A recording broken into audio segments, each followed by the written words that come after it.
To understand Juche, we must begin long before it even had a name. In a land caught between empires, where the struggle for survival was not an abstract idea but daily life. For 35 years, from 1910 to 1945, the Korean peninsula was a colony of Imperial Japan. Its resources were extracted, its culture suppressed, and its people placed under strict military control. Language, traditions, even names, all reshaped. Throughout these years, Japan exploited Korea's resources, dominated its industries, and attempted to transform its culture. Generations were raised under an occupying power, their identities reshaped by policies designed for assimilation. Nevertheless, resistance simmered, within underground networks, in communities of exiles, and in the hearts of everyday individuals. Liberation arrived at the end of the Second World War. Japan's surrender in 1945 concluded its rule over Korea, yet it did not fulfill the aspirations for unity that many had envisioned. Instead, the peninsula was split along the 38th parallel. Soviet forces took control of the north, while American forces occupied the south. Initially, this division was intended to be temporary, a practical solution until elections could reunite the nation. However, the political dynamics of the burgeoning Cold War solidified that division into a permanent border. North and South Korea's political trajectories started to diverge more and more, each influenced by their respective allies.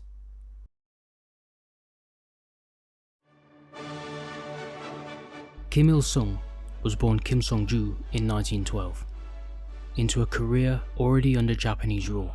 His parents, nationalist in spirit and Christian in faith, sought a life free from the control of the occupiers. When Kim was 8 years old, the family moved to Manchuria, joining a growing community of Korean exiles living on the tense frontier. It was here that Kim grew up surrounded by political agitation.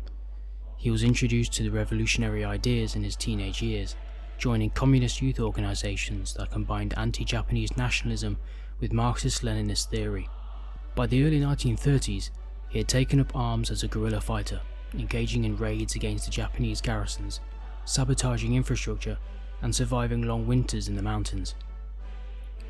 These years in the resistance forged his belief in the necessity of self-sufficiency, and his close collaboration with Soviet forces had instilled in him the conviction that Korea must never again rely on external powers for its survival. In 1955, addressing party propagandists, he encapsulated this vision with a single term: Juche. This concept signifies self-reliance, in governance, in the economy, and in defense. In the decades after its introduction, Juche moved from being a loosely defined idea to the official ideological foundation of the state.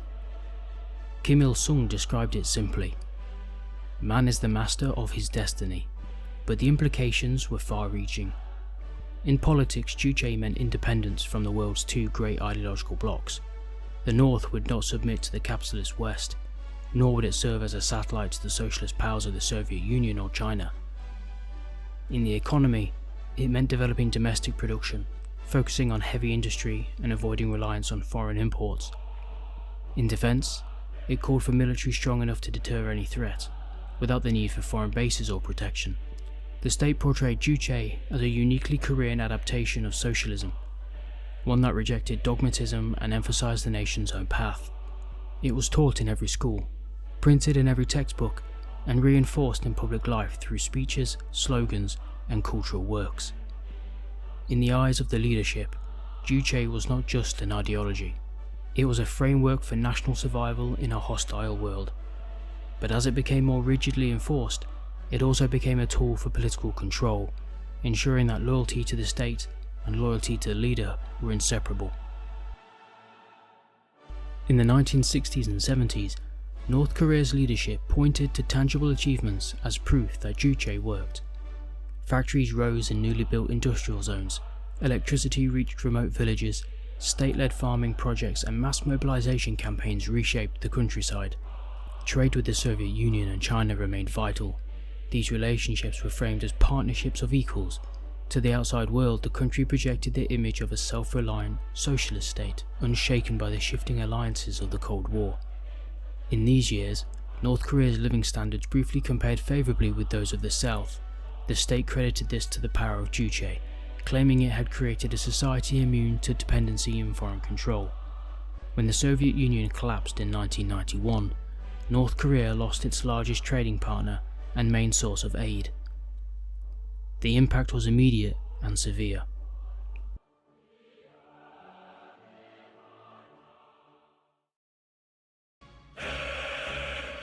When Kim Jong Il assumed leadership in the mid-1990s, North Korea was reeling from a catastrophe. The collapse of the Soviet Union had severed vital trade and aid, plunging the country into economic freefall. On top of this came floods, droughts, and a devastating famine, a period the regime would call the arduous march. Industry stalled, farmland lay ruined, and the population faced widespread hunger. In this climate of crisis, Kim Jong-il faced the monumental task of rebuilding a nation while keeping its ideological foundation intact. He reinterpreted his father's ideology of Juche. To him, self-reliance was not merely a guiding principle, it was the only viable strategy for survival. Yet the scale of the disaster demanded something more. That something became SONGUN, the military-first policy. SONGUN placed the Korean People's Army at the very heart of the state. Food distribution, energy allocation, and the industrial output were prioritized for the military before any other sector. Through this policy, Kim Jong-il also gained a vast, disciplined, and loyal workforce, mobilized not only for the defense, but for reconstruction projects, agricultural production, and infrastructure repair across the country. In propaganda, the army was portrayed as the unbreakable fortress against hostile foreign forces, particularly the United States and its allies, and as the backbone of reconstruction during the famine years. Soldiers were shown not only in uniform, but in the fields planting crops, repairing railways, and building homes. Together, they justified the state's increasing militarization and provided an ideological shield for the country's growing nuclear ambitions. Nuclear weapons, in the official narrative, were not instruments of aggression, but the ultimate guarantors of sovereignty, the means to ensure that foreign powers could never again dictate the nation's fate. Yet behind the rhetoric, Kim Jong-il's North Korea adapted in subtle ways. Despite the official rejection of capitalism, small, unofficial markets began to appear.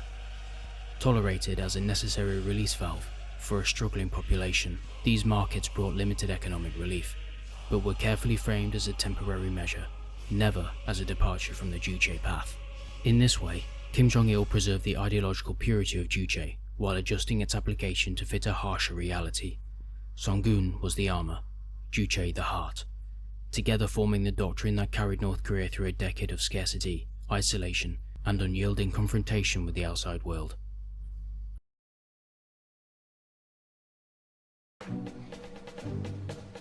When Kim Jong Un assumed power in late 2011, the world questioned whether he could hold the same iron grip as his father and grandfather.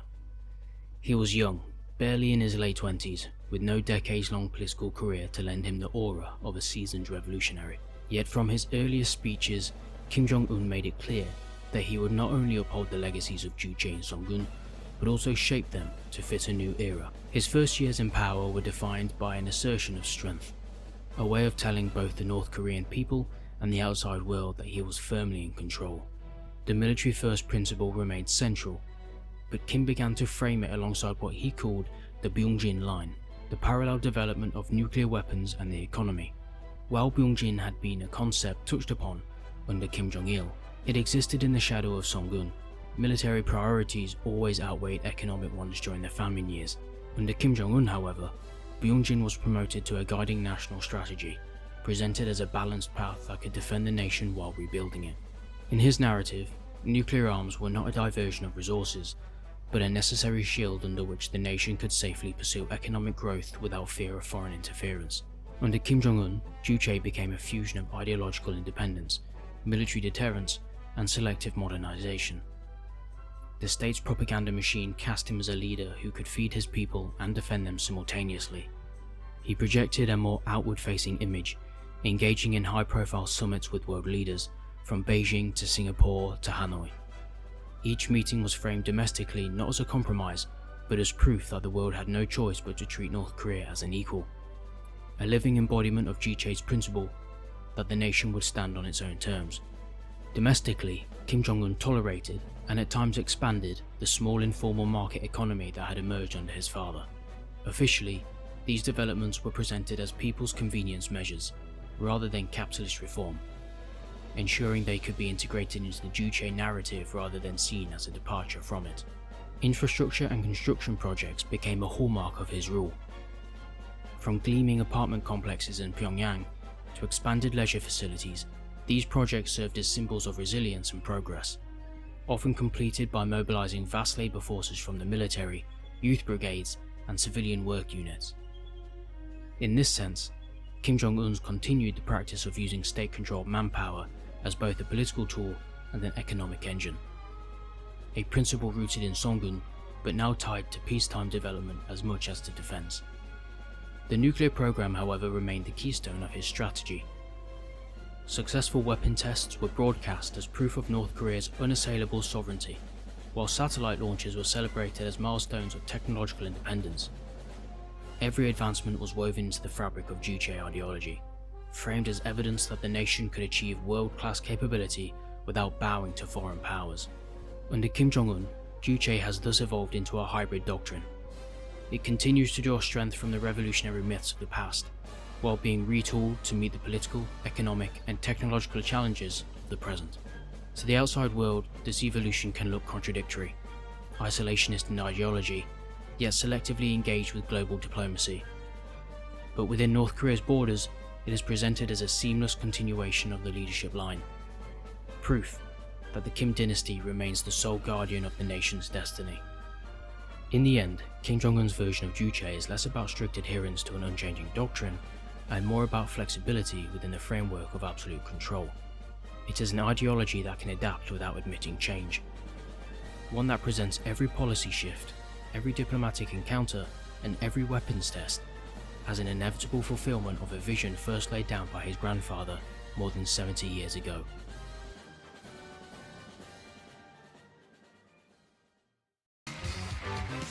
More than 7 decades after Kim Il-sung first laid out the foundations of Juche, the ideology remains the central pillar of North Korea's political and social order. It has survived famine, economic collapse, the fall of the Soviet Union, and relentless international sanctions. To dismantle Juche would be to dismantle the framework that keeps the ruling system intact. For the leadership, such a move carries unthinkable risk, destabilization, internal dissent, and the potential unraveling of the state itself. As long as the Kim dynasty remains in power, Juche offers both a unifying national myth and a mechanism of control. In their eyes, abandoning the system would open the gates to forces they could not fully predict or contain. And yet, the demands of reality do not stand still. The North Korean people are no longer the same population that emerged from the Korean War or endured the famine years in silence. Black markets, smuggled media, and gradual technological change have chipped away at the closed world Juche was built to protect. The leadership has shown a willingness to adapt within limits, allowing small-scale market activity, permitting infrastructure growth, and courting selective international engagement, but always under the umbrella of ideological purity. The future of Juche may therefore hinge not on whether it survives, but on how it evolves. A fresh leader, unburdened by the deepest scars of the past, could choose to loosen the economic restraints without surrendering the political core. Juche, reframed, could still demand sovereignty and self-reliance, while allowing greater breathing space for trade, innovation, and investment.